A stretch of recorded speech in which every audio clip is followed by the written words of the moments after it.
بسم اللہ الرحمن الرحیم۔ بخاری شریف کی حدیث نمبر 624۔ حضرت عبداللہ بن مغفل المزنی رضی اللہ تعالی عنہ سے روایت ہے، رسول اللہ صلی اللہ علیہ وآلہ وسلم نے 3 بار فرمایا، ہر 2 اذانوں کے درمیان نماز ہے، یہ اس کے لیے ہے جو پڑھنا چاہے۔ محترم خواتین و حضرات، بخاری شریف کی حدیث نمبر 624 اور 625 تقریباً ایک ہی مفہوم کی ہے۔ 624 نمبر حدیث کا جو عنوان امام بخاری رحمۃ اللہ علیہ نے قائم فرمایا وہ یہ ہے، اذان اور اقامت کے درمیان کتنا وقفہ ہے اور جو لوگ نماز کی اقامت کا انتظار کریں۔ اب اس حدیث پاک سے یہ معلوم ہوا کہ اذان اور اقامت کے درمیان اتنا وقفہ ہونا چاہیے کہ کھانے والا اپنے کھانے سے فارغ ہو جائے، پینے والا اپنے پینے سے فارغ ہو جائے، قضاء حاجت کرنے والا قضاء حاجت سے فارغ ہو جائے، سوائے مغرب کی نماز میں۔ مغرب کی نماز باجماعت میں ملنے کے لیے نمازیوں کو چاہیے کہ وہ اذان کا وقت شروع ہونے سے پہلے جو ہے وہ وضو کا اہتمام فرما لیں۔ اب حضور نے فرمایا ہر 2 اذانوں کے درمیان نماز ہے۔ اب 2 اذانوں سے مراد اذان اور اقامت ہے۔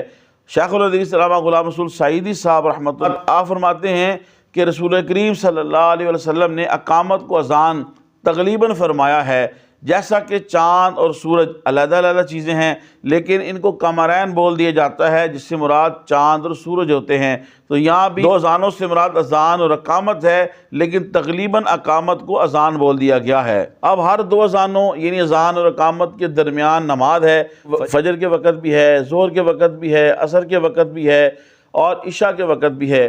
مغرب کے وقت میں اذان اور مغرب کے درمیان 2 رکعت نفل پڑھنے کا ثبوت صحابہ کرام رضوان اللہ علیہم اجمعین سے ملتا ہے، لیکن حضور صلی اللہ علیہ وسلم کی جتنی بھی احادیث ہیں ان میں یہ ذکر آیا ہے کہ جو پڑھنا چاہے، یعنی اسے سنت سمجھ کے نہیں پڑھنا یا اسے سنت نہیں بنا لینا، کیونکہ دیگر صحیح حدیث سے یہ بھی ثابت ہے۔ انس رضی اللہ تعالیٰ سے پوچھا گیا ان نوافل کے بارے میں، تو انہوں نے کہا کہ حضور ہمیں اس نماز کو پڑھتے دیکھتے تھے، نہ ہمیں حکم دیتے اور نہ ہمیں منع فرماتے تھے۔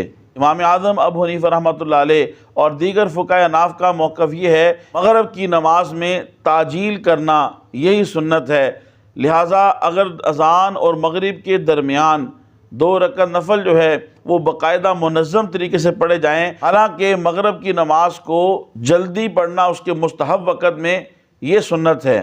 اگر کبھی کبھار کوئی ایسا موقع بن جائے کہ امام صاحب تشریف نہ لائے اور اذان اور اقامت کے درمیان اسے وقفہ مل گیا ہے اور اسے سنت نہ سمجھے، کبھی کبھار یا کوئی 1-2 بندے اس طرح نماز پڑھ لیں تو یہ جائز ہیں، یہ کوئی کفر و شرک نہیں ہے اور اس پہ لڑائی جھگڑا نہیں کرنا چاہیے۔ لیکن باقاعدہ منظم طریقے سے امام کا کسی مسجد کے اندر احناف کے نزدیک اسے وقت دینا، یہ احناف کے نزدیک درست نہیں ہے۔ اور جو لوگ اسے بڑا لازم قرار دیتے ہیں، حیرت ہے ان کے اوپر کہ وہی لوگ جو سنتیں موقدہ ہیں اس کو پڑھنے میں اتنی تاکید نہیں کرتے، لیکن اس نماز کے بارے میں جس کے بارے میں ویسے ہی حضور رحمت کونین صلی اللہ علیہ وسلم کی جتنی بھی احادیث ہیں ان میں یہ ارشاد فرمایا لمن شاء، جو چاہے۔ لہذا خلاصہ کلام یہ ہے کہ اگر کبھی کبھار کسی کو موقع مل گیا، اتفاقاً جماعت لیٹ ہو گئی، امام صاحب لیٹ ہو گئے یا کوئی اور وجہ بن گئی جماعت کے کھڑی ہونے میں اور اس کا وقت مل گیا اور اسے سنت نہ سمجھتے ہوئے